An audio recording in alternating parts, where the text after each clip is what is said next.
गौरव जी। हरिवंश राधा। श्री हरिवंश राधा राधा। महाराज जी आपके चरणों में कोटि कोटि प्रणाम। महाराज जी, श्री जी व आपकी कृपा से मैं थोड़ा सा नाम जप करता हूँ। जब मैं किसी को व्यर्थ की बातें या वार्तालाप करते देखता हूँ तो मन करता है कि इनको समझाऊं कि ये भी नाम किसका जप है? करें। हाँ प्रभु, नहीं, गलत है ये सिद्धांत। ये गलत सिद्धांत है, इससे आप आगे नहीं बढ़ पाओगे। मन को समझाओ। तुम बाहर देख क्यों रहे हो? बाहर सब जगह भगवान है, ये देखना है हमारा कर्तव्य बनेगा। जब तो हम दूसरे में दोष दर्शन कर रहे हैं और हमारा मन नाना प्रकार की चंचलता कर रहा है, हम उसको नहीं देख पा रहे। ये लगना चाहिए तुझे नाम में, तू बहिर्मुख होकर के इंद्रियों के साथ विषयों में विचरण कर रहा है। पहले यहाँ देखो, यहाँ अंदर देखो। बहिर्मुख वृत्ति रखोगे तो फिर लाभ नहीं मिल पाएगा। अंतर्मुख में देखो। तेरे भावे जो करे, भलो बुरो संसार, नारायण तू बैठ के अपनो भवन गुहार। जब अपने मन को आप निर्मल कर लेंगे तो आप में कहीं दोष दर्शन की वृत्ति ही नहीं रह जाएगी।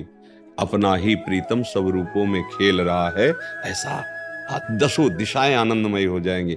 हम क्या करते हैं कि थोड़ी सी बात सुनी और दूसरे को सुना के कि इसका कल्याण हो जाए। वो कल्याण की बात नहीं, वास्तविक अहंकार का पोषण हो रहा है। मतलब अध्यात्म बड़ा सूक्ष्म विषय होता है। ये जैसे हमने कोई बात सुनी और लगता है कि सामने वाले को सुना देते हैं, ये भी सुखी हो जाएगा। बात ऐसी नहीं है। बात उसमें अपने अहम का पोषण करना है। अगर उसको सुखी करने की बात और दिखाई दिया कि ऐसा है तो हम और भजन बढ़ाएंगे और उसको संकल्प करेंगे कि इसका स्वभाव बदले। उपदेश से ज्यादा भजन काम करेगा। भजन पर अभी हमारी स्थिति नहीं है ना। तो पहले क्या करना चाहिए? अपने पैर टिकाने चाहिए मजबूत, फिर डूबने वाले को निकालने के लिए सहारा देना चाहिए। आप तो खुद डूब रहे हैं और आप दूसरे को। तैरना आता नहीं, प्रबल प्रवाह में बह जाओगे। अभी क्या है? अभी आप खुद ही कह रहे शुरू किया है तो अभी बहुत बड़े तैराक थोड़ी हो। या आप दूसरे को पकड़ के धारा चीर जाओगे माया की, बहुत कठिन है। इसलिए क्या करें?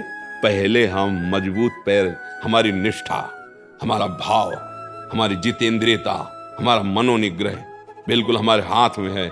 अब चलो।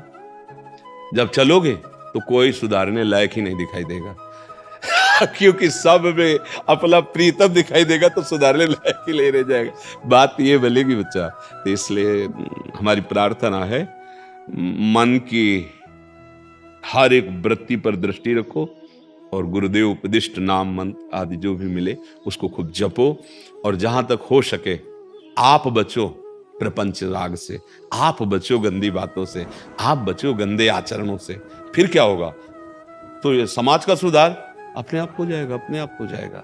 फूल में पराग आता है ना, भौरों को चिट्ठी नहीं भेजी जाती, अपने आप मडराले लगते हैं। उसका रसास्वादन, आपके अंदर भगवदानंद की जागृति होगी।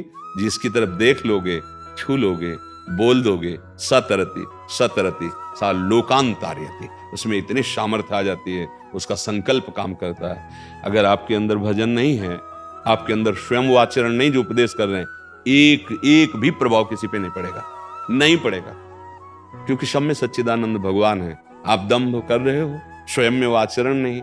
मन में जो चल रहा है वही आचरण में है, वही वाणी में है। तो जरा सा बोलोगे तो प्रभाव पड़ जाएगा। मन कुछ और है, आचरण कुछ और है, वाणी में कुछ बोल रहे, कुछ प्रभाव नहीं पड़ेगा। तो तालियां बजेंगी, मनोरंजन होगा आपका भी और उनका भी। लेकिन सत्संग होता मन भंजन, मन की हर वृत्ति पर लगाम लगा के खड़े हो जाना, रोक देना उसको। जैसे वायु को रोकना दुष्कर, उससे भी मन को रोकना।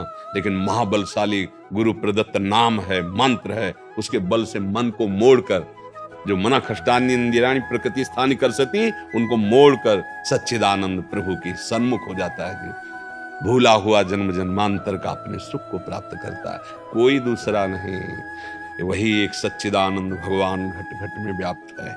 बस मुझे ये देखना है, मुझे मेरी गलती सुधरनी है। मेरी गलती सुधरी के सब मंगलमय प्रभु है, दूसरा कोई नहीं। मत्ता पर तरम नान्यत किंचिदस्ति धनंजय, मेरे सिवा किंचन मात्र कोई वस्तु नहीं। यह है ज्ञान। वासुदेवा स्वरमित सम आत्मा सुदुर्लभ, ये है ज्ञान। ये बात समझ गए?